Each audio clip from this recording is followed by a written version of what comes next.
Welcome to Flicker of Fear Tales. Tonight, I'm sharing a story that's been kept hidden for decades, a classroom that shouldn't exist, and the students who never left. If you dare, stay with me as we uncover the mystery of Room 213 doesn't exist. They say every school has its secrets, an old hallway, a locked door, a story no one talks about. At Westfield High, ours was Room 213. The strange part? There wasn't supposed to be a Room 213 at all. I transferred to Westfield High halfway through the semester.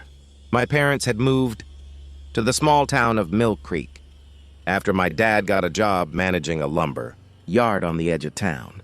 It was one of those quiet, in-between places. One grocery store, one diner, and a high school that looked older than it had any right to. The first thing I noticed about the building was how cold it felt. Not temperature-wise, though the fall air didn't help, but in a heavier way. Like the walls had been holding on to something for a long time. During my first week, everything felt off. Students were friendly enough, but conversations died fast. When I asked about certain teachers or parts of the building, people just shrugged or changed the subject. The strangest part came when I got my class schedule. 7 classes, nothing weird, except for one. Room 213, History with Mr. Hensley. When I asked for directions, the secretary gave me a blank look. Room 213? She repeated, frowning. That can't be right. She typed on her keyboard, her smile fading a little. Must be a typo, she said finally. We only have 212 rooms in the main building. She crossed it out and wrote room 109 instead, telling me Mr. Hensley taught there now. At first, I thought it was nothing. Old schools have weird numbering all the time. But later that day, when I walked through the Upper East hallway, I noticed something strange. Between room 211 and room 212, there was a gap. A small stretch of wall, and maybe 10 feet wide, with no door, no sign, nothing. But the weirdest part was the faint outline of where a door used to be. The brick was newer, slightly darker, like it had been sealed up years ago. That night, I couldn't stop thinking about it. I asked one of my classmates, a quiet guy named Tyler, if he knew what used to be there. He hesitated, then said, "You shouldn't ask about that. It's kind of a thing here." I laughed it off, but he didn't. "Seriously," he whispered, "just don't mess with that hallway after dark." Of course, that made me want to know more. Over the next week, I started noticing little things. A cold draft when walking by that section of the hallway, even though the windows were sealed. The flickering of the overhead lights whenever I passed it. And just once, I heard something. A faint sound, like a chair scraping across the floor from the other side of that wall. A few days later, during study hall, I went to the library to print an essay. The librarian, Mrs. Nash, was this older woman who had clearly worked there forever. She seemed friendly, so I asked her straight out, "Hey, do you know what used to be where room 213 is?" She froze. Her hand actually stopped midair over the keyboard. When she looked at me, her expression had changed. "Who told you about that room?" "No one. It was just on my schedule by mistake," I said, suddenly feeling stupid. She stared at me for a moment longer, then leaned in. "They sealed that room off 20 years ago," she said quietly. "There was an accident. A gas leak, they said. Killed a teacher and a few students." She paused. "But that's not what really happened." When I asked what she meant, she just shook her head. "Some doors are meant to stay closed," she whispered. That night I couldn't sleep. I kept replaying her words. The next day, I brought a flashlight to school. I waited until after basketball practice when the building was mostly empty. I walked up the east staircase past room 211. The lights in the hall buzzed faintly, casting that sickly yellow glow schools always have after hours. The air was colder than usual. When I reached the sealed section of wall, I saw it again, the faint outline of the old doorway. Only this time I noticed something I hadn't before. A number, faded but still visible under the layer of paint. 213. And below it, scratched into the wall like someone had used a key. "Help us." My stomach dropped. Then, and I swear this on everything, I heard a noise from the other side. 3 slow knocks. I froze, My mind raced with excuses, pipes, old wood, whatever. But then came something worse, a voice.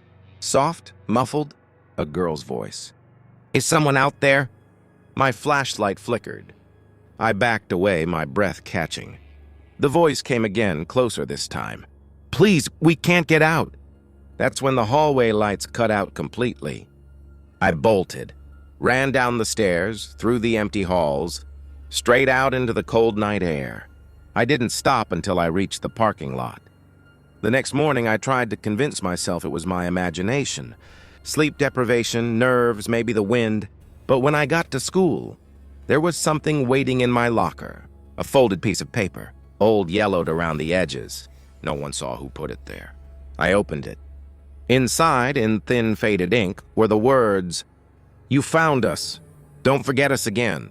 Below that were 6 names, each followed by a date from 20 years ago. That afternoon, I went straight to the library. Mrs. Nash wasn't there, so I used the archive's computer. I typed in the first name, and my blood ran cold.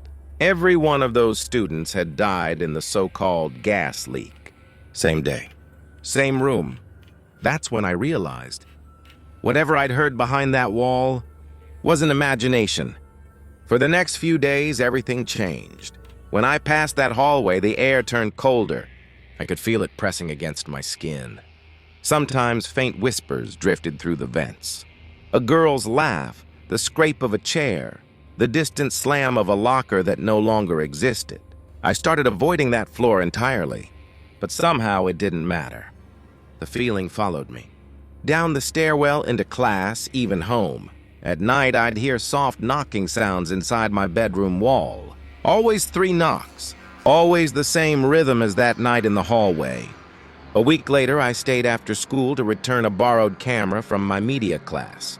The building was almost empty again. As I passed the east wing, I felt it, that pull, like the air itself wanted me to look back. I stopped. The corridor lights buzzed. Half of them were dead. The far end of the hall glowed in dull orange from a single emergency bulb. I don't know why I did it, but I turned the camera on. I aimed it at the blank stretch of wall where room 213 had been sealed. Through the tiny LCD screen, the image shimmered. For a second, I thought it was just camera noise. Then I saw it. A faint fluorescent flicker behind the wall. Movement. Shadows pacing back and forth. Like silhouettes of people trapped behind frosted glass. I lowered the camera. Nothing. Just brick. Lifted it again. Light and motion. Then something slammed from the other side. Once, twice. Hard enough that dust fell from the ceiling. A girl's voice, crystal clear now, cried out, "Help us!" The hallway lights burst bright white, then cut to black. When I woke up, I was on the floor. The camera lay beside me, screen cracked. The hallway was dark and silent. I grabbed it and ran. The next morning, the school was buzzing. Rumors about alarms going off. Security footage glitching. A janitor hearing screams from the east wing. I didn't tell anyone what I'd seen. But that night, I checked the camera's memory card. Most of the footage was static, except for one still frame, burned into the file like a ghost image. It showed the wall, and standing right in front of it, half transparent and gray, was the outline of a girl, her hands pressed flat against the bricks, her mouth open in a silent scream. The school announced they'd be remodeling that entire wing that summer. They said it was old wiring, poor ventilation, for safety. But when construction started, they avoided that 10-foot section completely. The foreman told the newspaper that something in the foundation didn't line up with the blueprints. They left it sealed. When I graduated, I went back one last time. The halls smelled of paint and new tile. Everything looked different, except that one wall. If you looked closely, under the new coat of beige paint, you could still see it. The faint raised outline of a number, 213. I placed my hand on the wall.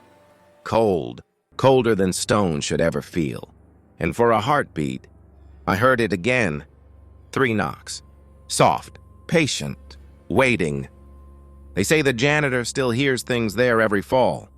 On the anniversary of the accident, he'll be sweeping late at night, when the intercom crackles to life, spitting out static and faint voices, old attendance calls, names no one remembers anymore.